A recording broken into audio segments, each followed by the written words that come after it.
If all the devils are chained during the month of Ramadan, how come people continue to commit sins? And I do agree with you, this is a common question. And I remember several years back when I was in school and when I heard this hadith that the devils are chained in the month of Ramadan, immediately the question that came to my mind, and the question that comes to many Muslims' mind and many non-Muslims, is that if the devils are chained, then how do human beings yet commit sins?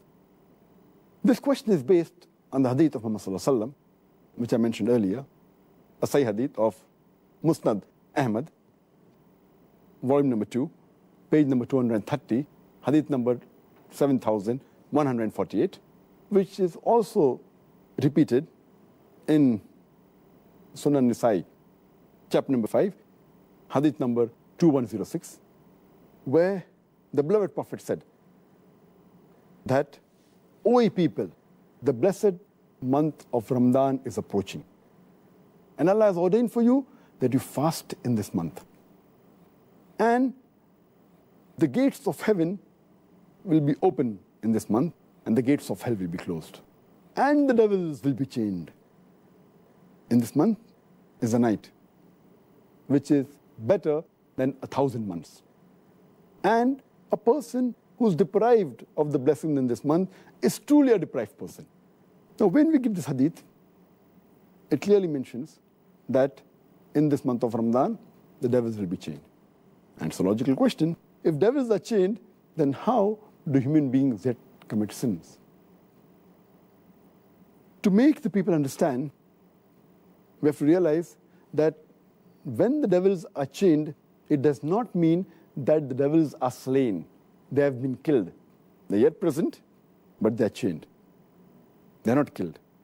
The power is yet there, but it is diminished. For a better understanding, I'd like to give you an example that when there is a lion or a tiger who is free, there are high chances that he may kill you. Your life is in danger. But the moment that tiger or that lion is chained, you are safe. You are safe as long as you maintain a safe distance. After the tiger has been chained, if you come too close to him, there are chances yet you can be killed. So as long as you maintain that distance from the tiger who is chained, you are safe.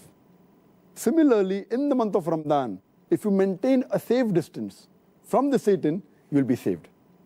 And if you read the Quran, Allah says in Surah Baqarah, chapter 2, verse number 168, be careful of the khutwatu shaitan, of the footsteps of the devil, for he is to you an avowed enemy.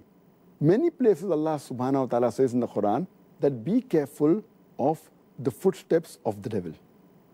Allah doesn't say that be careful of the devil, because a normal Muslim, an average Muslim who has average iman, when he sees the devil in front of him, he will be careful. For example, suppose there's a young girl who comes to an average Muslim, a young boy, who has average iman. If a young girl comes and tells him that let's spend the night together, that Muslim will say, spending the night together with a girl, it's haram, it is zina. He will immediately object. But that same girl, if that girl phones that young boy and speaks to him on the phone, the boy will say, speaking to a girl on the phone, there is no problem. So he speaks to the girl for a few times on the phone, for a few minutes. Later on, the girl says, let's go and have some snacks in McDonald's on Kentucky Fried Chicken. Having snacks for a few minutes, for half an hour, with a girl in McDonald's, no problem.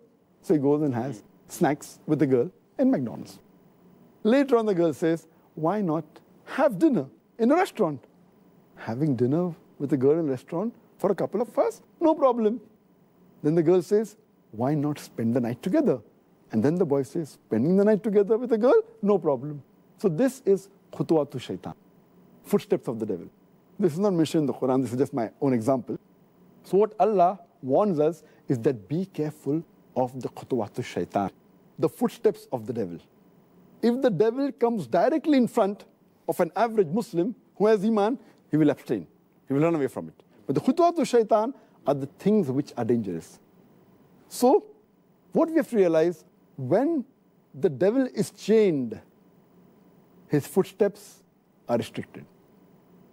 So many of the sins are prevented. But if we go close to him, then the chances that we'll be overtaken by the devil and commit a sin are very high.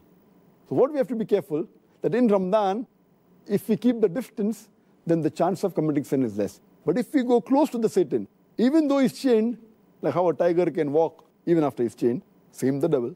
So this is my understanding. And the beloved Prophet said, the devils are chained, the devil can yet move. But less distance, so if we keep the distance, we'll be safe. The second reason that I feel is that in the month of Ramadan, though the devils are chained, we fail to realize that the balance 11 months, they are free. And the impact that the devil has on the human beings for these 11 months, it leaves those impact, that impression in the month of Ramadan. To give a better understanding, I always give the example that there are drug peddlers which try and get customers, the youngsters from the colleges, from the universities.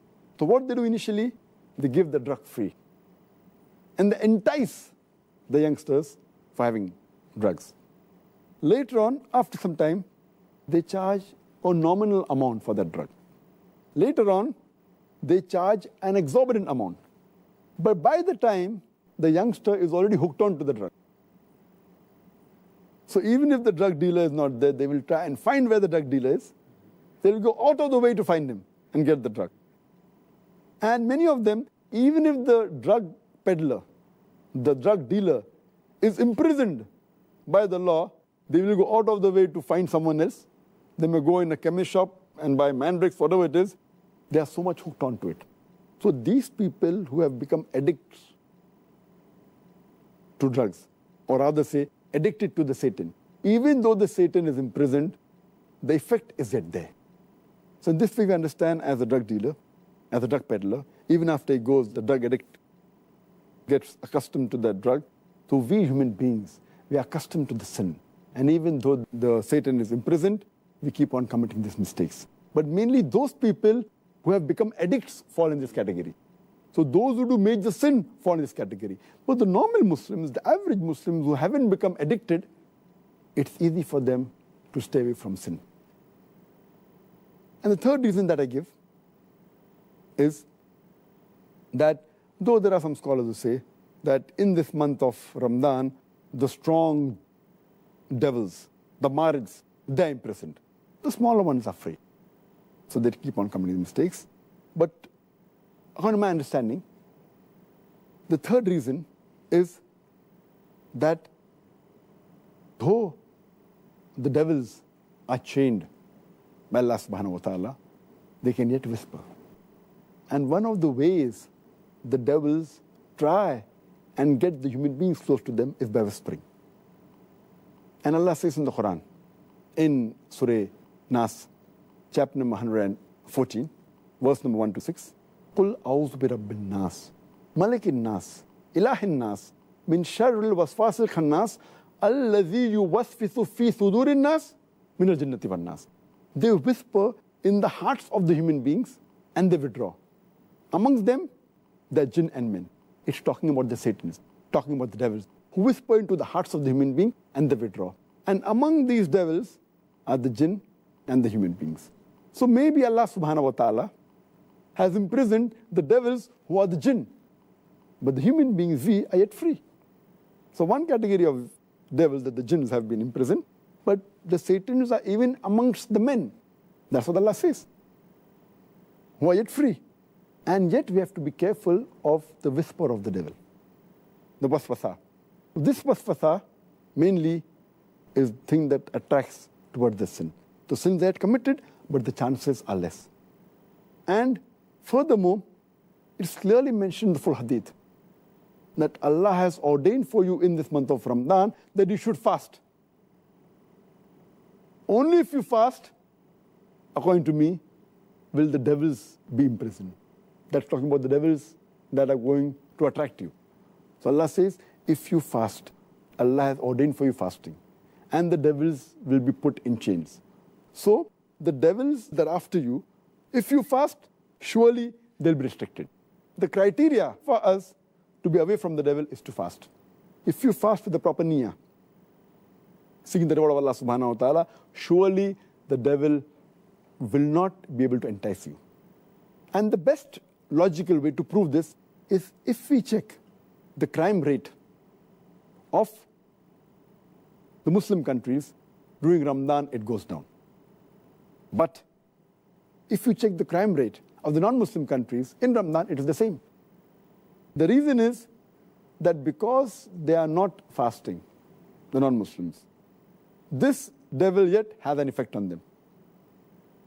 Because the Muslims are fasting, if not all properly, at least majority, or at least quite a large number. So because of that, the crime rate in the Muslim countries in the month of Ramadan is low as compared to the other months.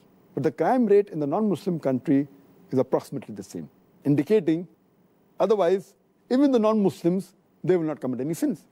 So the criteria is that you have to fast properly for the sake of Allah subhanahu wa ta'ala.